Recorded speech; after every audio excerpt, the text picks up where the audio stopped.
If you look at women who took a company from birth to IPO, which is one of the most difficult parts in business, those are fewer than 50 in all of history. So you belong in this truly rare club. You co-founded Eventbrite in 2006. You became the CEO in 2016. And you led Eventbrite to a very successful IPO in 2018, a valuation of $1.8 billion. We are the second largest trafficked event ticketing site in the world. And we move billions of dollars in ticketing for less than $50 per ticket prices. Yeah. And no one to this day has matched our scale in the breadth of events that we have on Eventbrite. And then COVID happened. Yeah. And our revenue dipped to negative tens of millions in dollars through the first 2 months of the pandemic. Post the pandemic, the pivot paid off. Creators across 180 countries sold over 83 million tickets on Eventbrite and hosted 4.7 million events. And yet you decided to sell the business to Bending Spoons and exit and step out. I think the best leaders know when it's time to do something drastically different. It is a very interesting personal journey to go from feeling like this is your firstborn to handing everything to somebody else. Before we dive into that conversation with Julia Hartz, who until just a few weeks ago was the co-founder and CEO of Eventbrite, I just wanted to say thank you so much for watching the Lakshmi Rebecca Show. The Lakshmi Rebecca Show is brought to you by Makers. Makers is a borderless creative agency working with businesses across technology, manufacturing, food and beverage, consumer goods, consumer electronics, and more. We work with businesses across regions to help them build brands and craft engaging storytelling across customer segments, both B2B and B2C. Check us out on makers.com. That's www.makers.com. Once again, thank you so much for watching the Lakshmi Rebecca Show. And if you haven't already, please hit subscribe and follow and help us grow.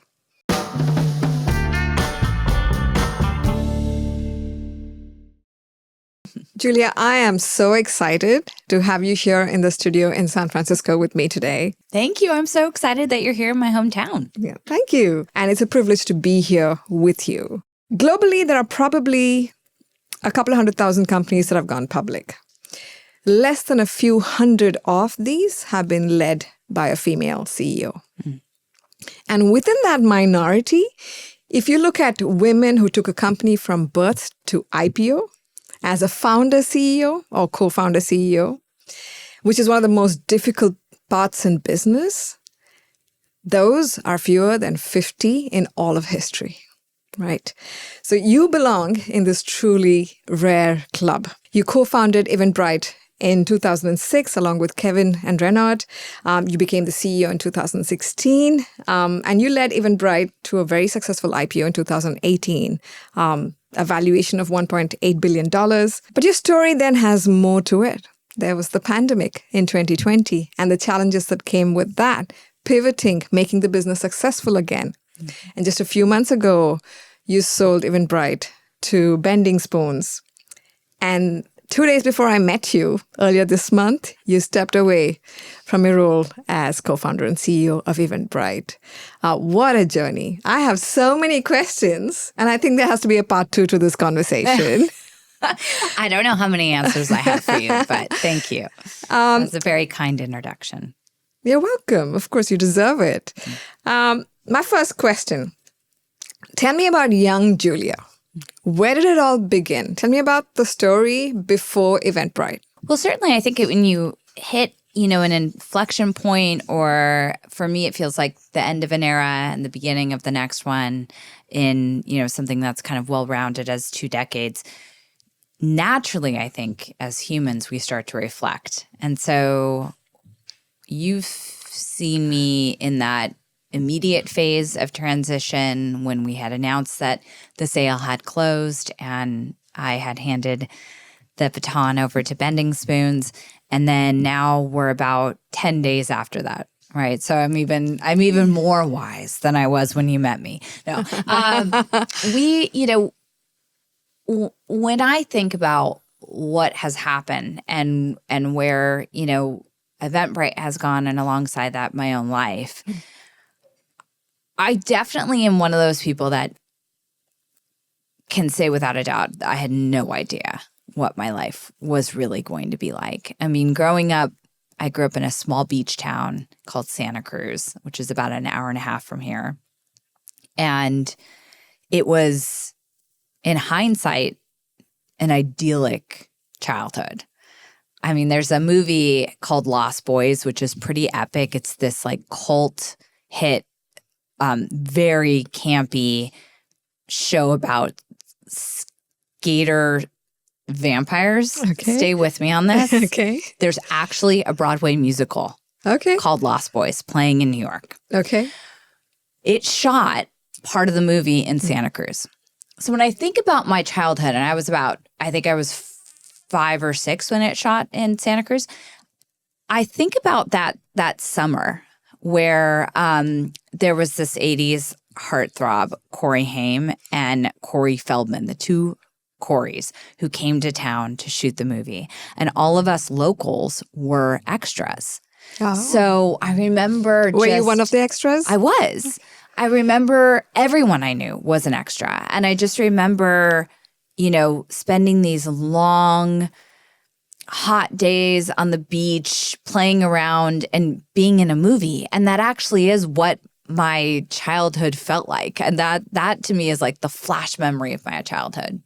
And, I think that I was really incredibly fortunate to have not one, not two, but 3 parents who loved me. So my parents had gotten a divorce when I was 2, and my mom met my stepdad when I was 5, and I grew up with these 3 legs of the stool, raising me and being really hands-on. And then I have an older brother who's 5 years older than me, who was also a big part of my upbringing. And, good and bad, a lot of support, a lot of love. But when I stepped out of bounds, a jury of judgment, and I did get in trouble a couple of times, and I had to face all 4 of them. But I think that mostly I was focused on being a good student, a good friend, a good daughter, a good ballerina, dancer, and performer.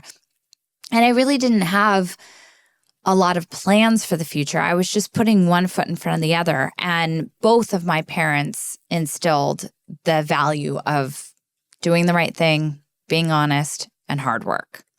And those are just table stakes. And I think it takes some space and time to look back and go, oh, wow, I'm really fortunate. Or, oh, wow, I'm doing well even despite. Or, oh, wow, I'm really grateful for, what occurred early on in your life. Mm-hmm. And I'm definitely at one of those junctures. So what was it in those early experiences and in your, I think, early 20s that sort of led you to entrepreneurship or even wanting to try this? Well, I wasn't an entrepreneur. I did not grow up. I read about this. Yeah, I didn't grow up making the lemonade stand or wanting to build a I mean, can I tell you, I just came back from an event at Harvard. Mm-hmm. It was rare to find a student who hadn't started a company. I mean, I'm still trying to connect when did this become just like the thing everybody did do in college. I mean, it's so remarkable and awesome, but that wasn't my life at all. I mean, Harvard and Stanford and MIT are also the hotbeds of entrepreneurship, amongst a few other, colleges and universities. I suppose. Yeah. I'm really just struck by how it's sort of a given that you're starting a company in college. And, yes. So yeah, when I went to college, I thought, I would parlay my career in dance and performing into something that would be useful. And I originally thought that I wanted to be a news broadcaster. I grew up admiring Diane Sawyer and Jane Pauley and Katie Couric. And, I thought, wow, that maybe that's something that I'd want to do. I can, I'm comfortable in front of the camera. I can perform for audiences. And I remember going to my first class on that subject and looking around and realizing I don't want this as much as everyone else in this room. And I also had to take on a lot of debt to go to this private university. I didn't want to get into a career in broadcasting. Yeah, I didn't want my parents to be paying off these loans and for me to have these student loans for something that I clearly wasn't, going to die 100% convinced about. Yeah, and you really have to want it because, you end up, your first job is like in South Dakota reading the weather. So I decided to switch to the other side of the camera. And at the university I attended, there was a working studio. So it was really cool because it was very hands-on and you could get real working experience from the get-go. And so I actually majored in communications with a concentration in television production. And through that, I was able to then go get unpaid internships in Hollywood. And I figured out how to work my schedule, my school schedule and my work schedule because I was actually working 3 jobs. Wow. I had 2 off-campus jobs and 1 on-campus job. And my friends would call me grandma because I would have to go to bed early to take on all of this every day. So I figured out how to work the schedule so that I could go do these internships. And my first internship was on the set of Friends. And I remember, walking onto that soundstage, and it was at the height of the Friends the show frenzy. Mm-hmm. And I remember, I was the lowest human on the totem pole. And I remember my job being quite literally for 12 hours to hold a phone that was the set phone. And when it rang, I had to connect the person to who they were looking for. So at the height of Friends, when they're all making $1 million plus an episode and things are happening, one day, I don't remember what car company it was, but a car company sent cars for the whole cast, and they got to pick out whichever car they wanted. Okay. And all these cars were on the soundstage. It was crazy. But my job was to answer that phone, and anyone who had that phone number was not a patient or kind person. So my first kind of foray into Hollywood was this really rough environment. Yeah. Set amongst this amazing, height of success. And I'll never forget the things I picked up from that. I think I picked up that I didn't want to be in production. I think I picked up, how to deal with difficult people, or started to figure out how to do that. I think I picked up what kind of culture I didn't want to have because it was a culture of paranoia. You weren't allowed to be reading the script and standing reading the script. You had to be walking. Well, someone of my level had to be walking the pages, not looking at them. Because there was so much paranoia about the storylines getting out. I mean, it sounds so funny now. No. And, and then I also hear you. Production can be brutal. Production, agency world. I mean, agency world used to be brutal. I hope it's not anymore. But production can be really, you just get thrown in the deep end of things and go figure. Yeah. Right? No one's going to really tell you beyond a point how something needs to be done or how you need to be on set. Exactly. Yeah. But the final thing I learned that stayed with me and that I've thought about a lot throughout the millions of years that it's been since then is, the person on the show that was probably the most famous was Jennifer Aniston, and she was married to Brad Pitt at the time.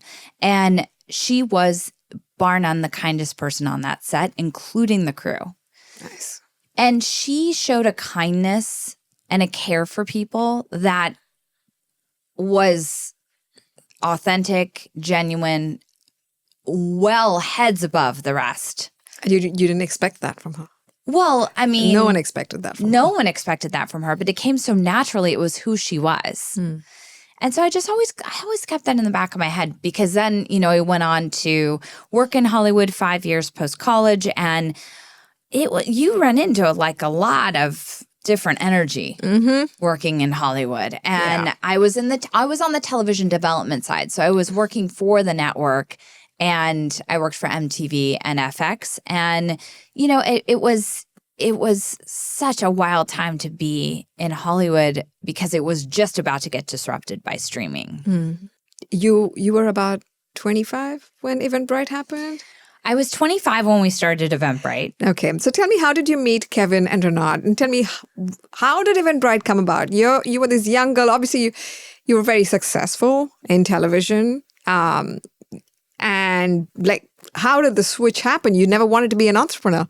Well, I put that, hard work value to work, so to speak, when I graduated and started working, because what I found pretty quickly was that in Hollywood, it was all about who you knew and not necessarily about how hard you worked.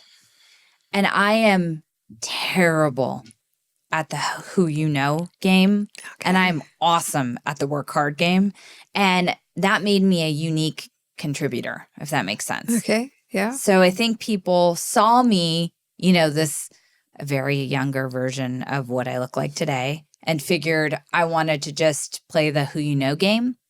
But I actually didn't want to play that because it doesn't come naturally to me. Even today, it's more about what you know, and working hard comes naturally to me because of how I was raised. So that helped me advance pretty quickly. Got it.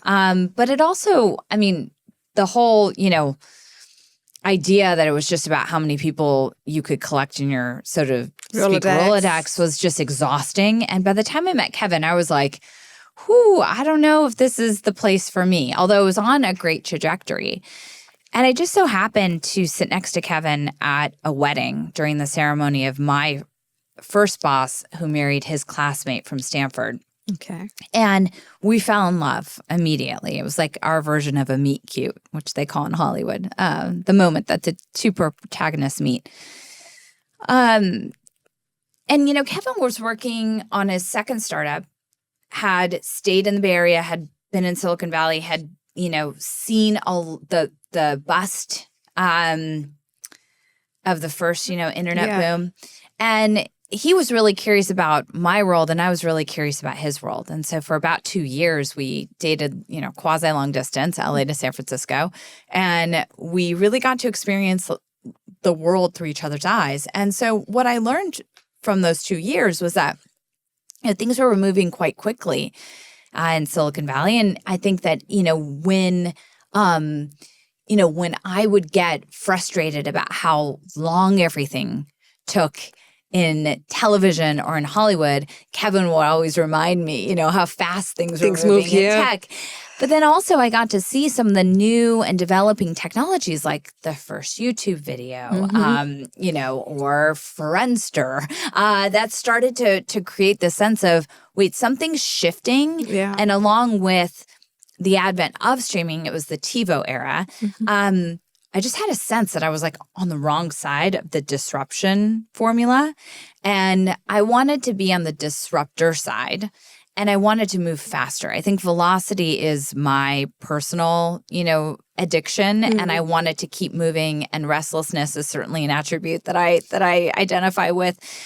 And so when we got engaged, we were debating where to move. He said he would come to LA, and I said I would go to San Francisco. We were sort of doing that problem gift of the Magi kind of, yeah, exactly.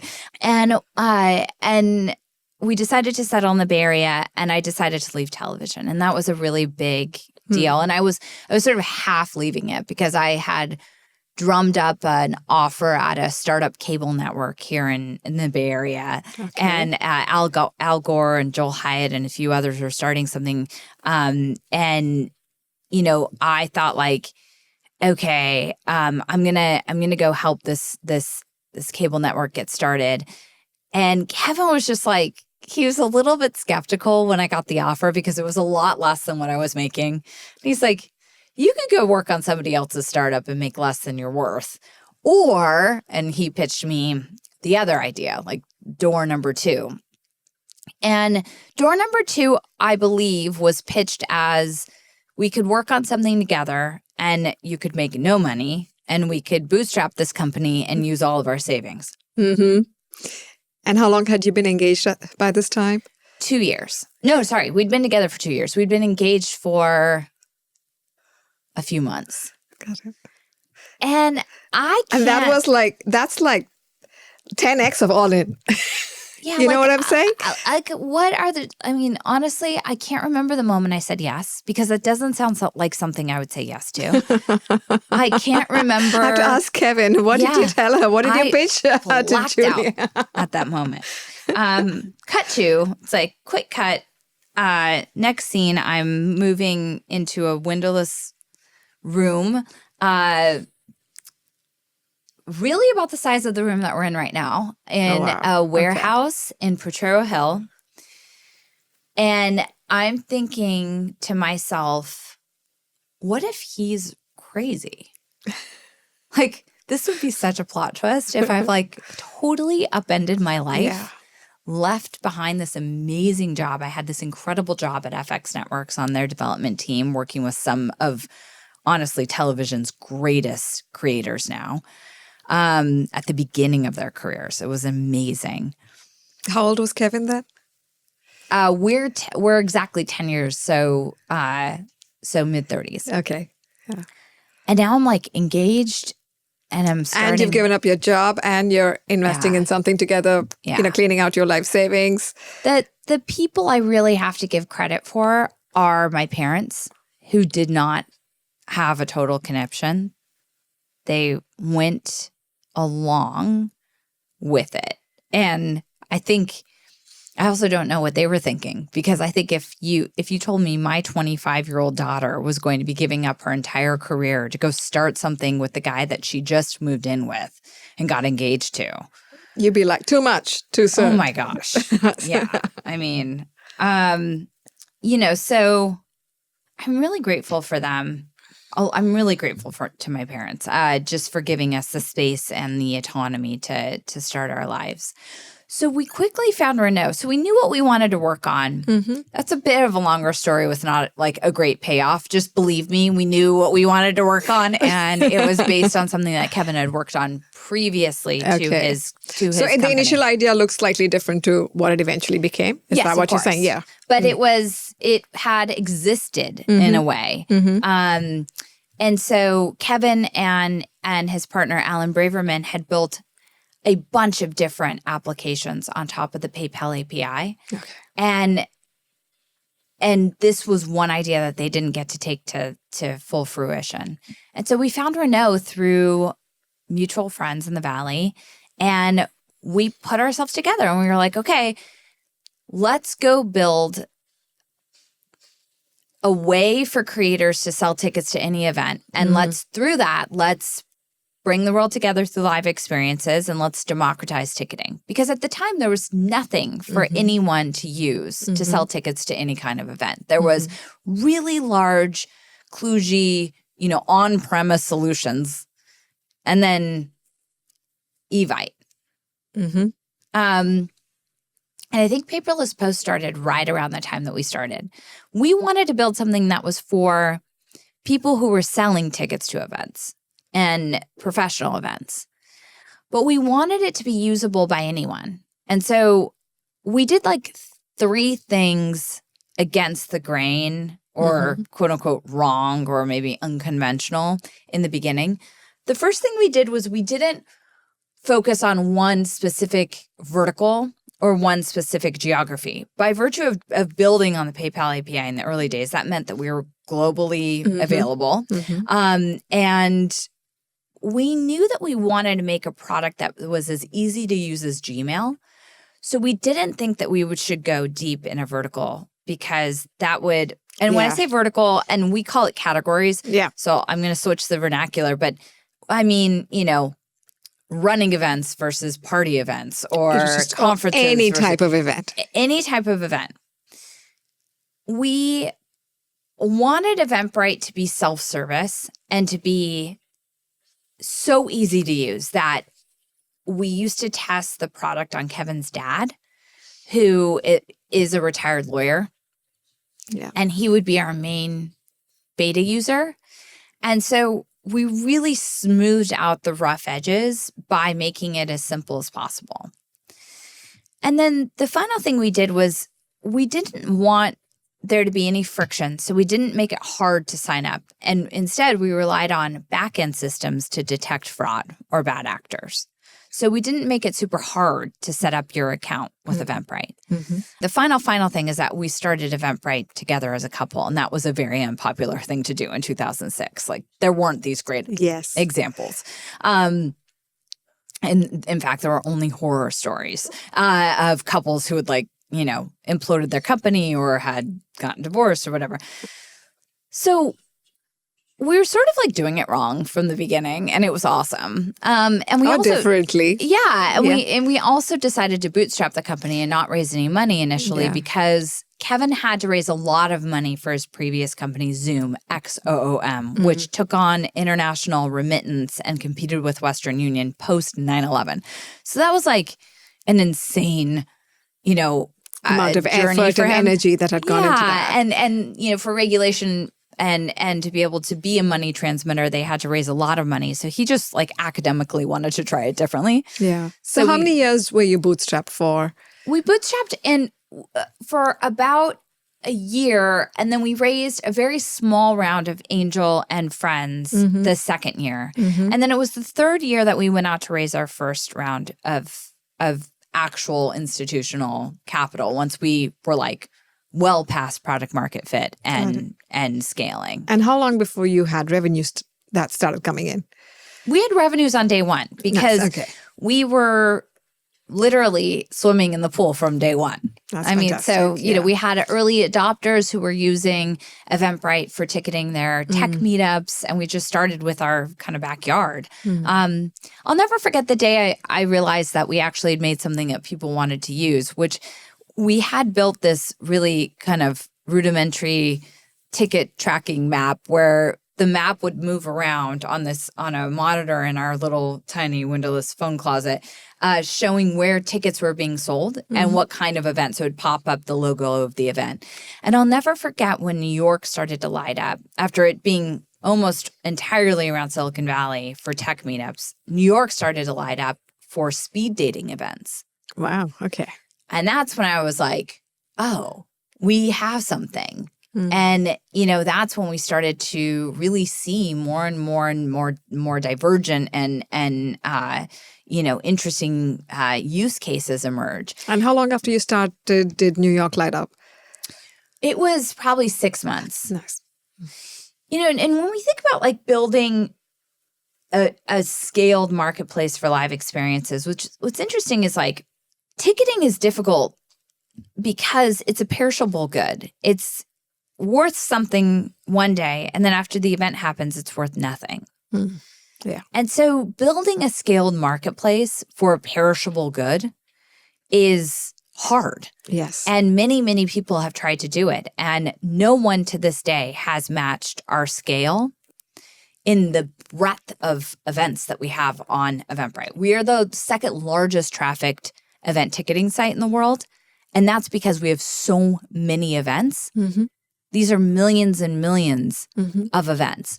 And we move billions of dollars in ticketing for less than $50 per ticket prices. Yeah. I mean, it's sort of stunning when you step back and look at it. Now Look I have at the that time to do volume. that. Yeah. So what were the things that you attribute to the early success of Eventbrite? So I definitely think the founding principles that I described, which was democratization, simplicity.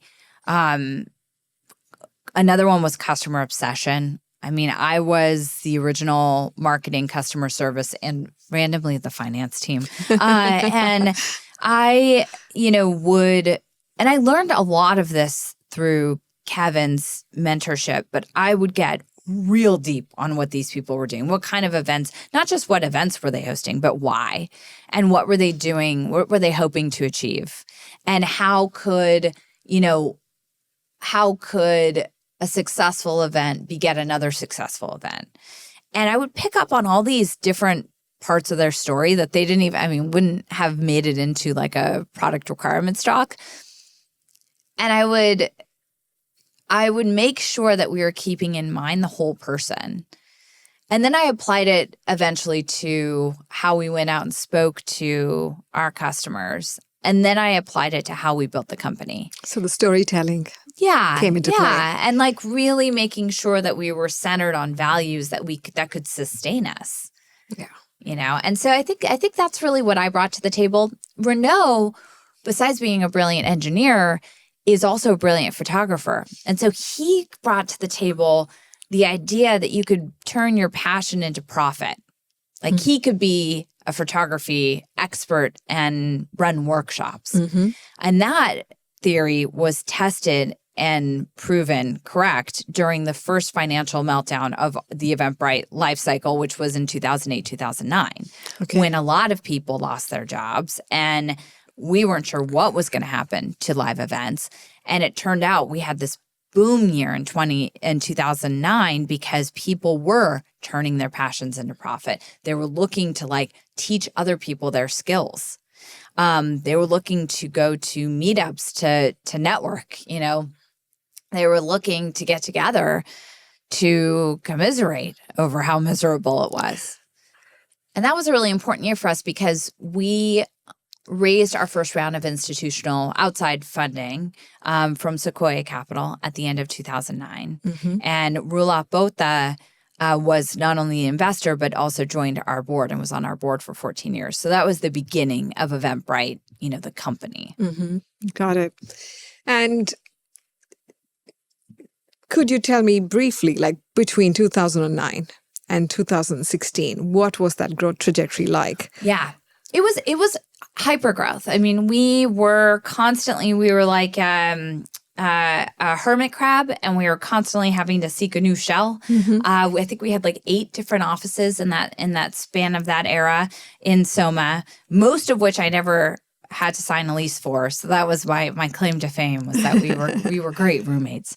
But we were, started out as a team of 30 in the beginning of that era, and we grew to probably 500 by the end of that period of time, 500-600.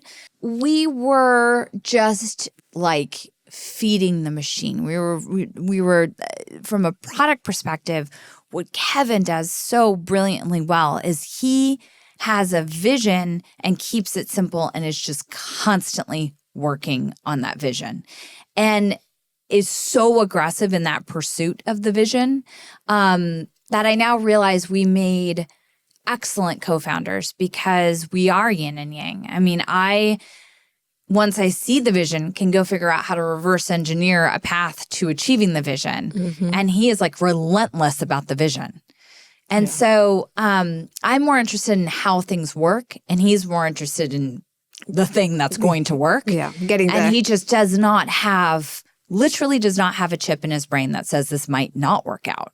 Like he doesn't actually have that So an amazing degree of conviction. An amazing degree of conviction. And that was really helpful. So I would say that those were like the, golden years of Eventbrite as we were just growing and growing and growing and really, fine-tuning a product that worked for our customers and really like building Eventbrite in concert with event creators all over the world. Expanding internationally, we had acquired more than a handful of our sort of clones in other places in the world because we realized that we could bring into the fold brilliant teams and, get to where we wanted to go faster together. And then right around 2016, 2017 was when we started to make a major investment in music and start to go after, some of the more traditional spaces in ticketing that needed our brand of democratization.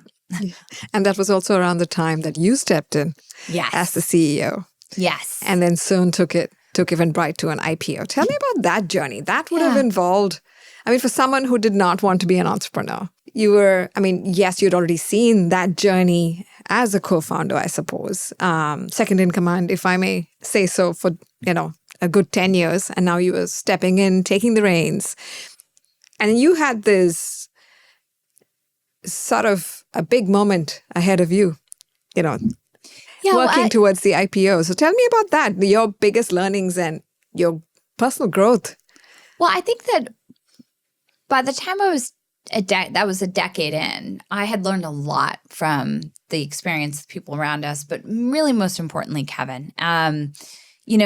Having the privilege of working alongside someone who is not only so passionate about entrepreneurship, but also had done it a few times before, and is such a curious, passionate individual.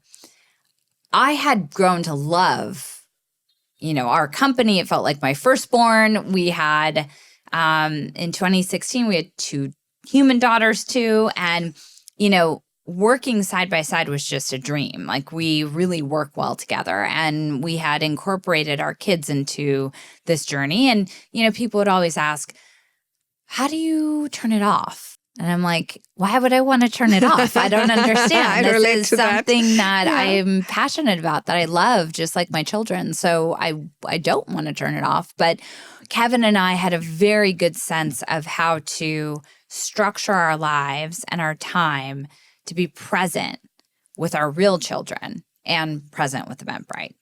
And I think I learned that I love to be creating in this setting because I love to learn by doing.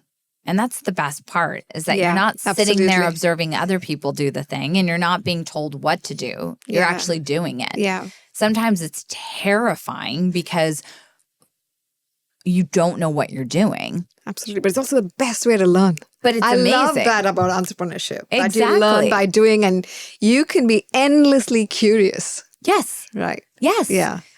And so, I think taking on the role of CEO was really hard. It was not something that I took lightly, but it was definitely something that I felt called to, in terms of, if anyone was going to be running our company and it wasn't going to be Kevin, then it had to be me. I really felt like, oh gosh, I think it came to me like in a dream, it was sort of my subconscious going, don't hand the company over to an outsider. You need to run the company.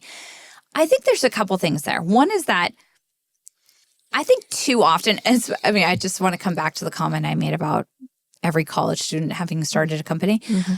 Certainly today, and certainly back then, it should never be a given that a founder is going to be the CEO of their company if it becomes a company and scales. I think that's a dangerous assumption, because it is impossible that every founder is well equipped to be the CEO of a company. And I think every company benefits from the founder being the right match and being willing to learn and grow fast enough to be the CEO. Yeah. I always imagined visually it was like this massive tidal wave, and I had to learn how to ride the wave over and over and over again to be the best person to run the company. Mm-hmm. But I also think it's a misnomer to think that just because you founded a company means that you should be the CEO. Why did the change happen though? From Kevin to you? So Kevin needed to step out for personal reasons. Okay. He got sick, and it was really difficult. Okay. And, I don't want to dwell on it because we're past it, but to have both a sick partner and a company that was now down a major man, that was very, very hard. And it actually was a pretty dark time. So it's not, I don't think about that time as rainbows and unicorns, not least of which the fact that he made being CEO look like it was like Candyland. And what it actually was Tron. I mean, it was so terrifying and hard. And I would come home at the end of the day and be like, I can't believe that you made this look so easy. And then there was this overhang, on top of it of always asking myself, what would Kevin do? And second guessing myself and wondering if I was ever going to be as good as him. What you thought was the benchmark and how it needed to be done. Yeah. And that was true for me through the IPO.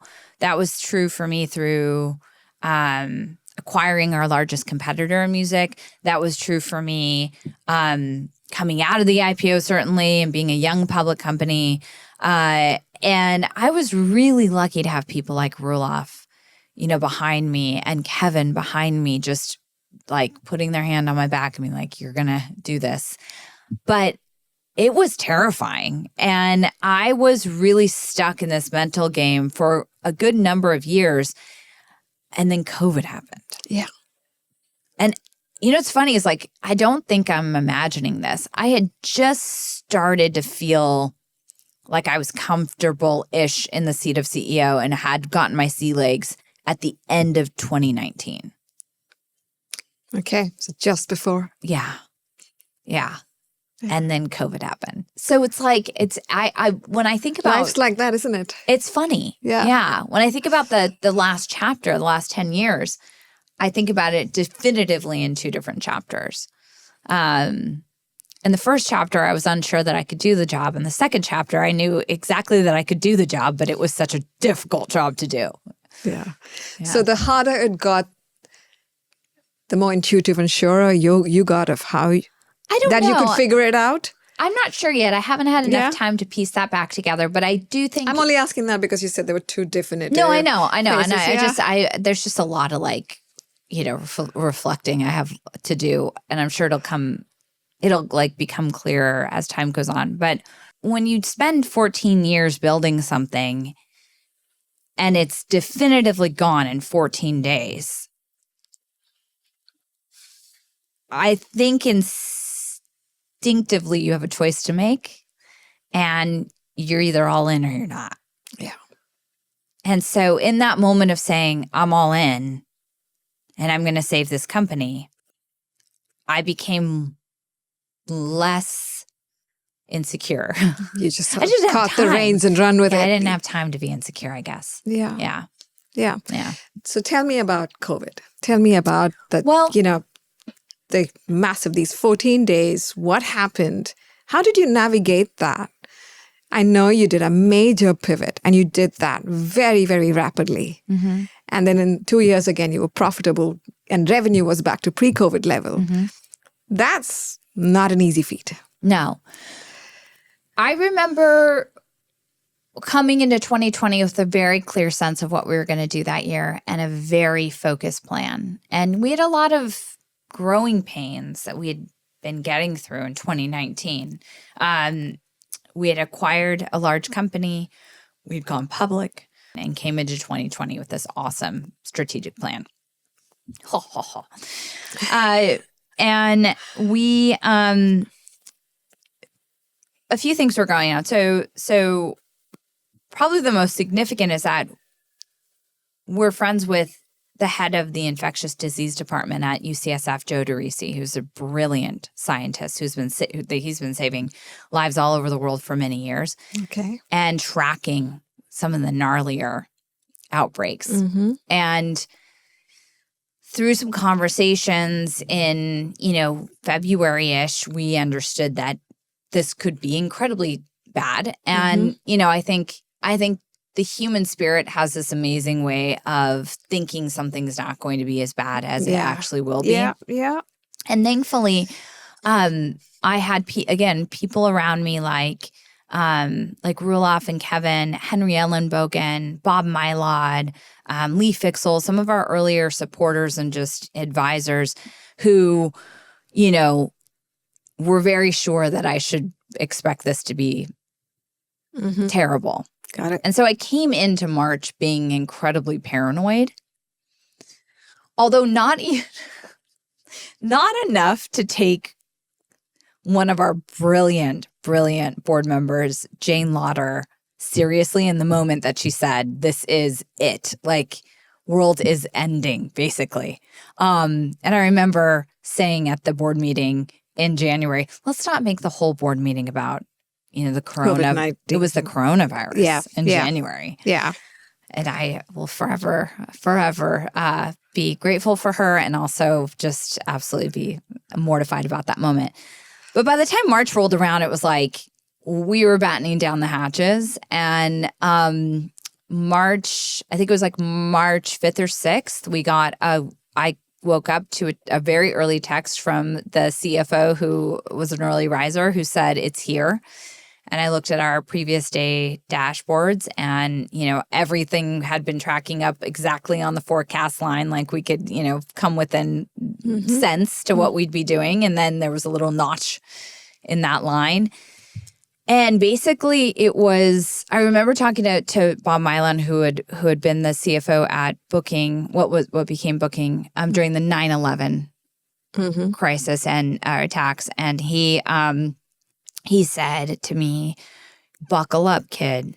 You're going to have more refunds than revenue imminently. You're going to have these negative revenue days. And I'll never forget when we crossed back through zero on our Tableau dashboards and everything broke. We literally had no instruments at that point, and we were just nosediving.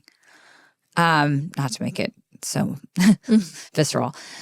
But that's the reality of what happened in that short period. Yeah, at that point, you're like moving on instinct, and my instinct, and also the advice that I was given, thankfully, as a gift, was just to move fast and be definitive, be very decisive and move fast, and you would never ever regret taking it incredibly seriously. And we had kind of two issues. One was our creators had been selling tickets to events that weren't going to happen.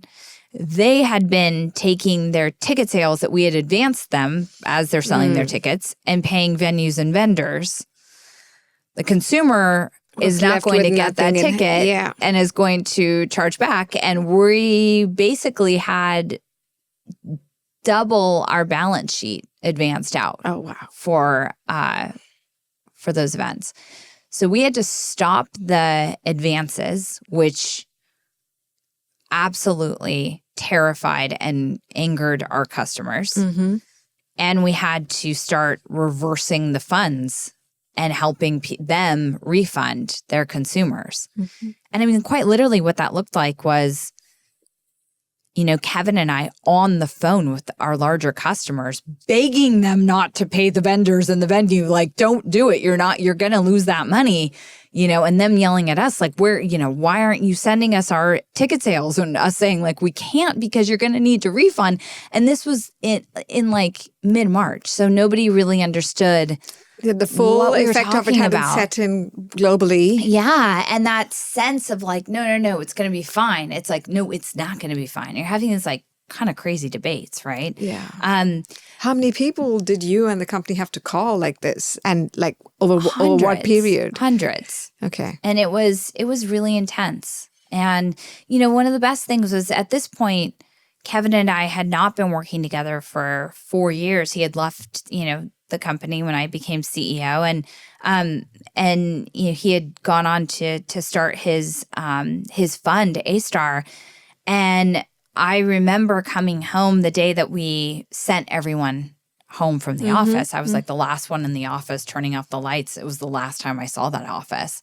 And I came home and our home office had been converted into this war room with like, he'd gotten all of it. He had these huge gaming monitors and he put them all together in this almost 360 formation with 2 chairs in the middle. And I thought like that was such a symbolic gesture. That was the reality. He was going to help me. But it was also so romantic. That is so amazing. Like, I'm not alone. Yeah. And it was just like, we were in there 20 plus hours a day. I mean, our poor children were orphaned practically. We were just in there all hours of the day. How old were your children at that point in time? They were 12 and 8 at the time. What an interesting experience for them. Yes. To witness all of this and to see the two of you in it together, working it out, figuring it out. It was really intense. I'm sure. Yeah. So for you personally, what was the hardest part about it? I think the hardest part about it were the lives that we impacted. So, we had to do a very sizable layoff. We had to, essentially stop sending the ticketing funds to our creators, which caused them to have to then make faster decisions. Yes. Yeah. Impact their livelihoods. Yeah. And so I think it was that for sure. But in both those cases, like, I'm really proud of how we ended up, like how we showed up in doing those hard things. Tell me about that. How much did you cut down the team by in 2020? Because I also know that you took a very interesting approach to how you laid off. Yes, we ended up, really basing the size of the company on the vision of the future of Eventbrite. Okay. So what we were going to be investing in and what we were going to be building. And that ended up being about 60% of our company continued on. Got it. And that was the point, was that I want, if there was one fiber of me that knew that we would have to downsize, I wanted to do it once. I wanted to do it early. And then I wanted us to invert our recruiting machine. So we kept everyone on the talent acquisition team to then become the agents for those Brightlinks to go find jobs. Because I knew that there'd be I knew that there would just be like this tidal wave of cuts, and you want to find like safe ground before that happens. And so I didn't want to wait and be in the middle of the pack. I wanted to be in the front so that we could actually replace help people get placement. Yeah. And I remember, because we were so early in that cycle of, layoffs, I remember there being by the end of the day, a spreadsheet that had been published on LinkedIn, and people were starting to make matches right away. I mean, it was incredibly heartwarming in a very dark time. Yeah. That's amazing. Yeah. So I think, I remember I have some relics of that time where in the form of Google spreadsheets that have 5 major lanes that I was focused on every day in that war room. And one of them was placement of Brightlings, because that was incredibly important in that time. That's just amazing. Human wise. Yeah. Well, yeah. I mean, I'm not asking anyone to have sympathy for someone who has to make a decision like that. But certainly, I guess my point is, and will always you can be as humane about it as possible. Exactly. Yeah. And so that was a really big part of what we were doing. And then the second thing we were doing was we were trying to help creators figure out how to stay afloat, how they could convert their events to online events, how they could stay connected with their consumers, how they could send refunds to their consumers, or we built a whole new product where you could offer a refund or a credit. And what ended up happening was that I got something so wrong. I thought that we would get completely clobbered by, refunds and chargebacks, and that we'd go burn through our balance sheet. And we ended up having a lower loss rate than we normally would in good times due to, fraud or whatnot, because so many consumers wanted to help out the creator. Oh, that's the local amazing. venue, the local producer, the local band. And so that I got completely wrong. Like, we didn't need the debt that we raised that was so expensive. And I'm glad we raised it, but we didn't need that debt. And yet Eventbrite was not the same company. Yeah. So what was the change?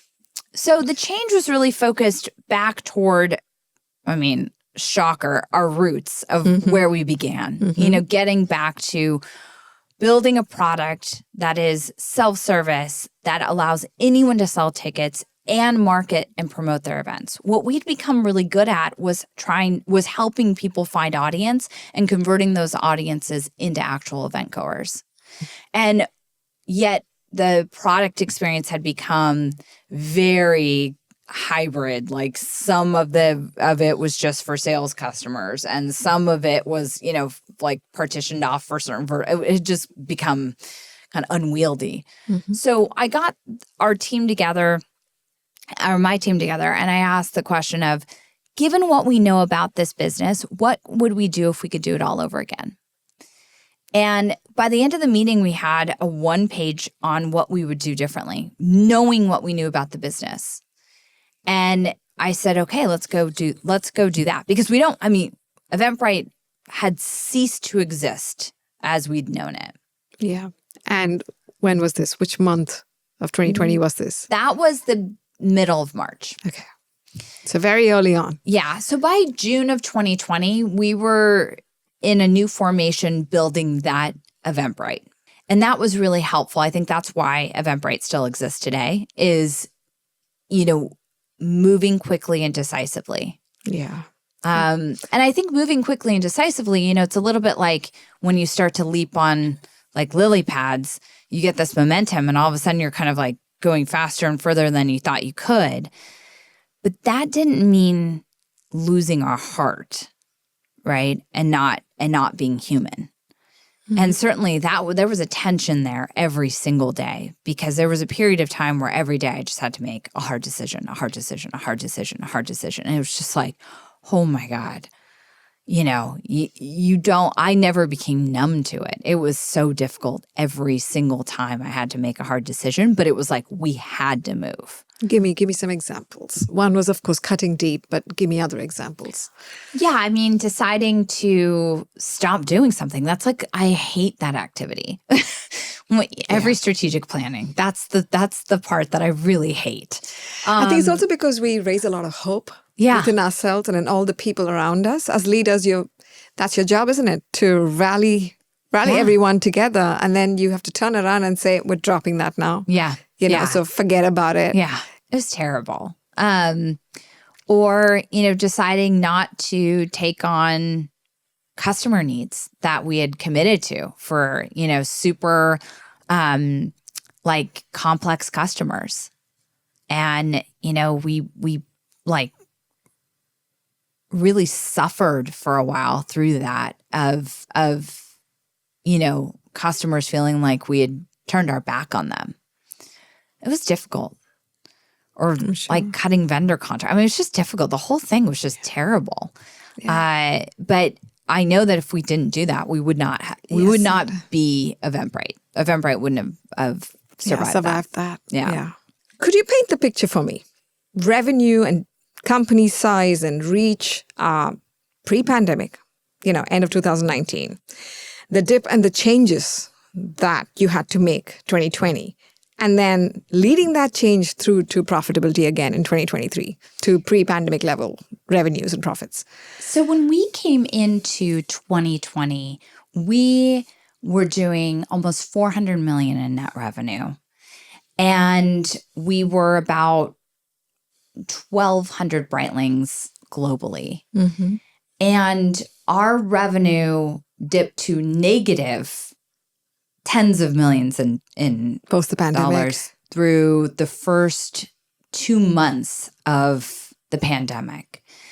And so when we built back, it was really around not only sort of austerity of how to think about focusing and investing in the things that really were going to be sustainable through recovery, but also making sure that we were nimble through that recovery because I'll never forget. You don't have visibility on how long that the recovery is going to be. We were going out and doing these presentations to raise debt to make sure that we had a balance sheet. And the people in the room thought we were insane when we were saying how long we thought the recovery would last. And I remember we finally said, okay, if they're not going to believe what our educated take on this is, then let's do a good, better, best scenario, right? Mm-hmm. Our scenario ended up being the reality. It's not because we had the ability to predict the future, but we certainly were in that group of people that believed it would be very impactful. Mm-hmm. We didn't know that there'd be Omicron, 18 months later, and that would take out another, big chunk of live experiences and cause a bunch of cancellations. But we knew that the recovery would be long and slow. Mm-hmm. And so we knew that we needed to be able to withstand that as well as help our customers rebuild their businesses. Yeah. Because the beauty of Eventbrite is that, we only make money when you sell tickets, paid tickets. Yeah. Yeah. So our interests are intrinsically aligned to our customers. Tell me about the business pivot. At the time of COVID, we were doing way too much. We had started to, take this great breadth of events and the scaled marketplace and really start to verticalize. So we were trying to go upmarket in music and upmarket in business. And we were building bespoke features and integrations for those customers. And we were incubating new marketplaces. So we were incubating, venue marketplaces, and we were building early ML AI tools like dynamic pricing and content creation. And we were just doing a lot. We were like, bouncing on one leg, spinning 7 plates, and singing opera. It was too much. And we had to really narrow in on what was important. And we did that work in 2019. And it was so fun. I love it. I'm definitely the reason why that happened. Or I perpetuated it. It's me. I'm the problem. It was getting us nowhere with a lot of energy spent because we just were diffusing every single resource. Okay. And so really what we needed to do was we needed to pivot back to what's the genesis of Eventbrite. And how did that look going forward now in the world that had been shut down due to the pandemic? It was not just ticketing. It was ticketing plus the number one job that was being asked to be done by our customers to Eventbrite. The number one job was selling more tickets. Okay. So it was leaving behind the adjacent businesses and shuttering those for the time being to focus on the one thing that all of our customers wanted, which was to convert an audience into event goers and then to find more audience. I'm smiling only because I think I've seen this with several entrepreneurs, myself included, that I think when shit really goes down, the truth appears.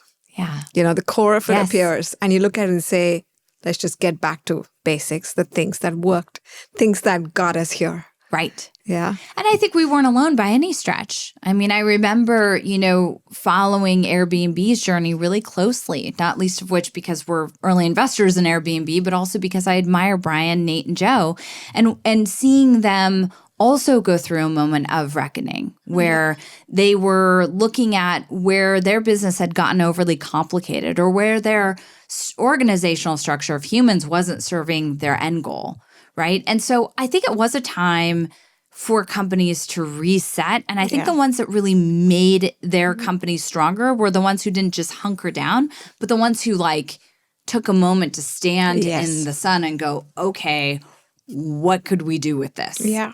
So tell me, post the pandemic, a couple of years in, the pivot paid off. You posted recently on LinkedIn that in 2025, creators across 180 countries sold over 83 million tickets on Eventbrite and hosted 4.7 million events.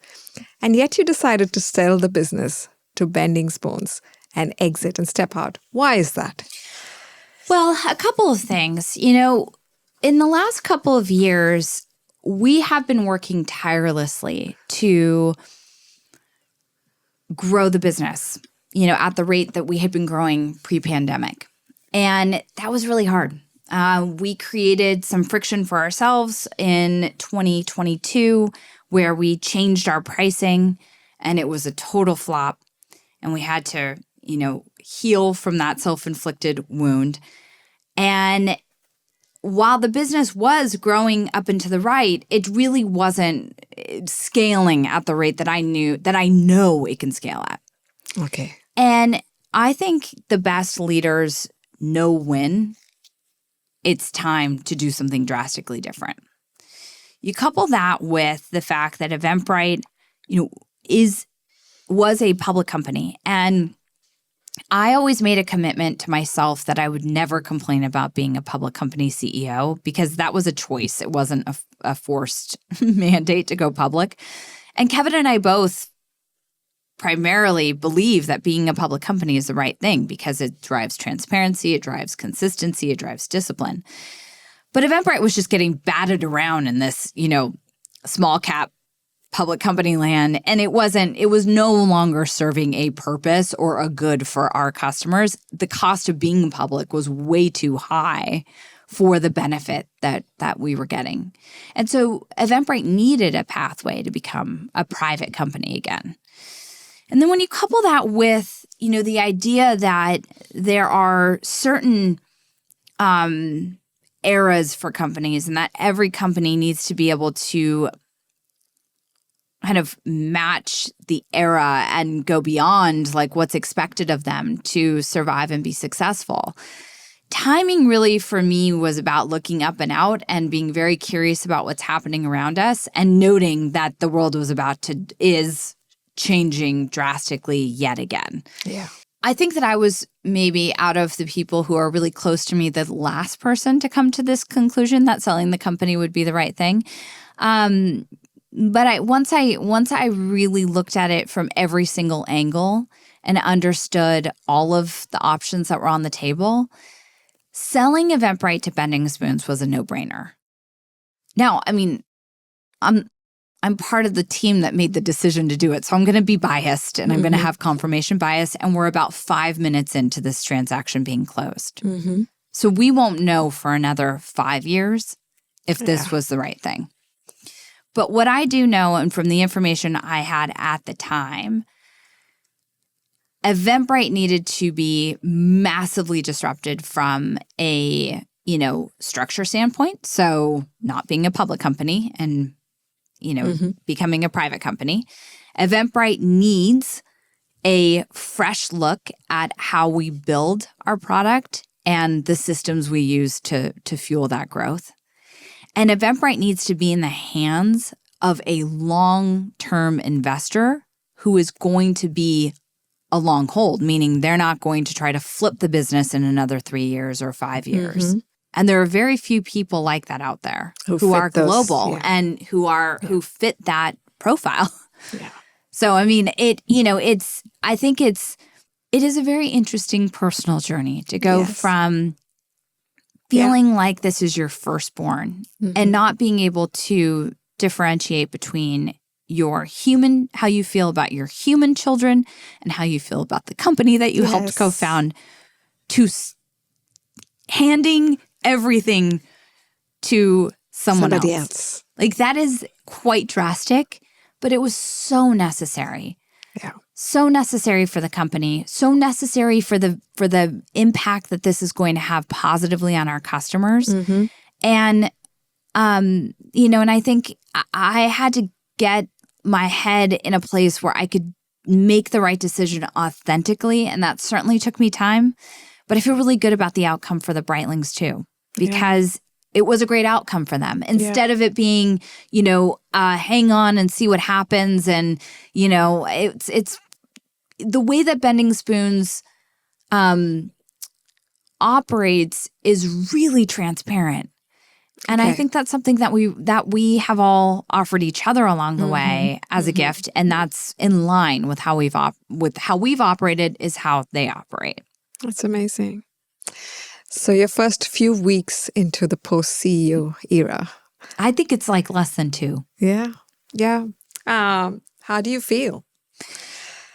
I feel like, personally, the only thing I can equate it to is postpartum, where, granted, I haven't shipped a human out of my body, but I am totally disoriented.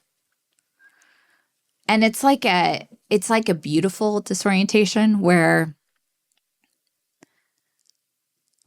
I'm discovering, things that I didn't notice before. It's like Technicolor. And I remember that when I was walking through the office one time after I'd had our second daughter, and I was like, it was like right at like the 3-month postpartum mark. I remember almost all of my senses came roaring back out of nowhere. It was like this biological, turning on of the lights. And I sort of feel like that's happening right now. The last few months since we announced the deal, and then, you have to wait to close, has been really murky. And now everything is becoming incredibly clear. So every day I'm having revelations and reflections and, like thoughts that I just didn't have time to think before. And I sound like such a cliche because, you go to like an event and you'll run into someone. Inevitably, if you have a reaction of, oh, you look great, the answer is going to be something in the realm of, oh, I'm not working. And I remember thinking like, well, that's terrible. Like, we shouldn't have to all stop our jobs to look great. And I definitely am like, oh, now I get it. It is true. Like, there's just a truth that when you switch gears, whatever it is, and it doesn't necessarily have to be, you stop being a CEO, but when you switch gears, it is incredibly refreshing. But also disorienting. Yes. What next for you? I'm Having really seen you and heard you speak, I'm sure there are 400 things that have already been scanned through, whether or not you've made a decision. I think I'm at the perfect point in my life from every single perspective. I'm 46. I think it's kind of like this perfect age for this moment. Mom, I have an 18-year-old going to college, and I have babies. It's a lot. Daughter, my parents are alive and healthy. Sister, I have the most incredible nieces. Wife and partner, Kevin and I are still together and really enjoy each other. Friend, I have friends who have been so kind to me when I haven't responded to texts. Colleagues and people I want to learn from. So right now, I am quite literally just soaking it all in, just soaking in the energy around you. Yeah, the mistakes I've made, the regrets I have. I'm not going to be able to go back and like cure all the things that I did when I was busy. I remember people used to say to me all the time, I know you're so busy. And I'm like, I know I'm so busy too, but why did you just say that? Like, what am I doing wrong that makes you think that I'm too busy for what you need? And like, I was constantly in this inner debate. And now I'm like, I'm not busy. And yet I'm also not going to be like put off by someone who's too busy, who doesn't text me back, because I know what they're going through. Yeah. But I just don't know. I think I'm just taking it all in. And certainly I get the most incredible inbound offers to, do all sorts of things. And that I feel incredibly grateful for. And I know that there will probably not be another time like this year in my life. Not least of which my oldest daughter being the most important person to me who's launching into the world. And that just, I think, has been a really good catalyst to say, don't move too fast, be present. And she's about to fly the nest, which is awesome. But like, it's just such a great time for me to be able to be more present. And so I'm so grateful for that, obviously. I'm pretty good at timing. I did not land that, that happened to me, not through me. Yeah. One last question before I'll let you now go to I'm the crying, children. So it's good. It's good that you get me ended on tears. I'm very grateful that you've been able to open up so much with me. Well, you're easy to talk to. Thank you. What was it like to raise 4 children and build a family alongside building Eventbrite? And I ask this from the point of view of I have a business that's about 9 years old. We're the same age, by the way. I turned 46 this year. Nice. It's a great age. It's a great age. Yeah. It's a great age. You still have enough energy to go do crazy things. Yes. And you have enough reflection power, I think. It's a golden era, I think. So I have 2 stepchildren who are all grown up. No kids of my own. Never wanted children of my own. My husband is an entrepreneur too. So I run a creative agency that's tech-enabled, and he's in the food and beverage space. He's got multiple restaurants, and he's into sport. He's a very smart guy and highly successful. And a bit like how you look up to Kevin, he's there. He has my back in what I do, and sort of helping me navigate things. And that's amazing to have. We only met 6 years ago. We've only been married 3 years now.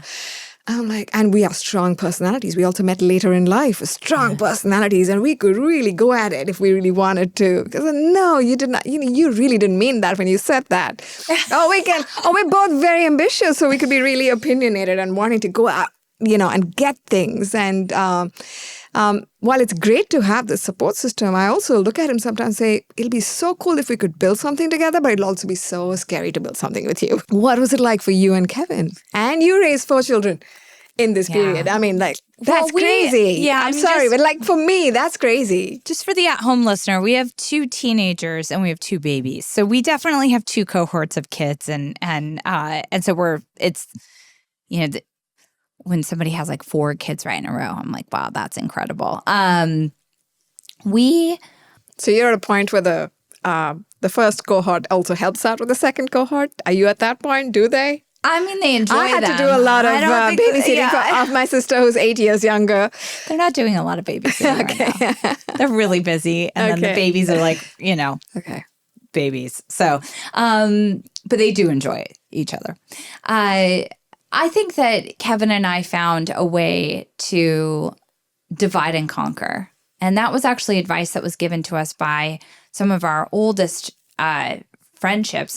Michael and Sochi Birch, not oldest friends, they're not old, but oldest friendship, who had started several companies together, have started several companies together successfully and remain happily married. And we thought, this was like 20 years ago, we asked them, how do you do it? And they just said, we divide and conquer. We never work on the same thing at the same time. Okay. And so you can work on the same company. Yeah. But you just divide your roles and not, don't enter each other's lanes. Because I always knew, like, if we were both trying to do the same thing, we'd be like arguing over the mouse. It doesn't work well. And so I think like finding the access point of your complementary skill sets and then leaning into that, it can work for anyone. And also I think it works for founders who aren't romantically involved, right? Who aren't life partners. And I think that's the thing that I would impart on others, is that you don't have to be, married or together for a co-founding relationship to evolve in the same way.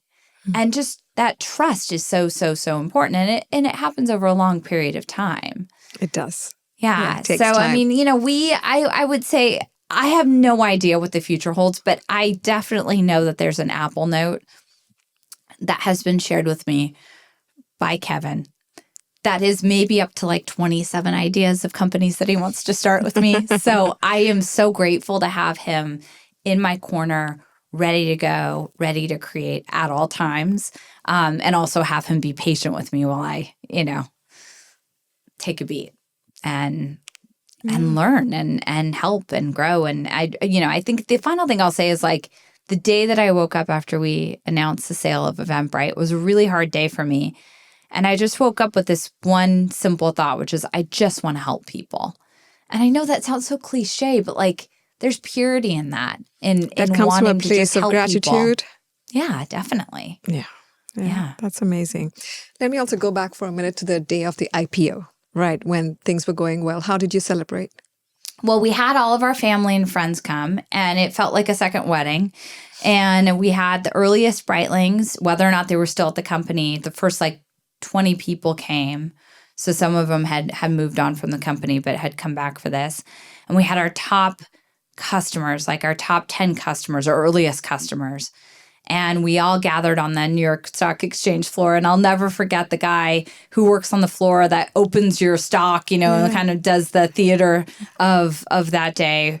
It's like, I've never seen so many kids on the stock exchange floor. And I looked around and I was like, oh, this is just us. We just brought our kids, and it was such a beautiful sight. It was total mayhem. And we just had this moment of gratitude for what we had created together. And it was perfect. One last question.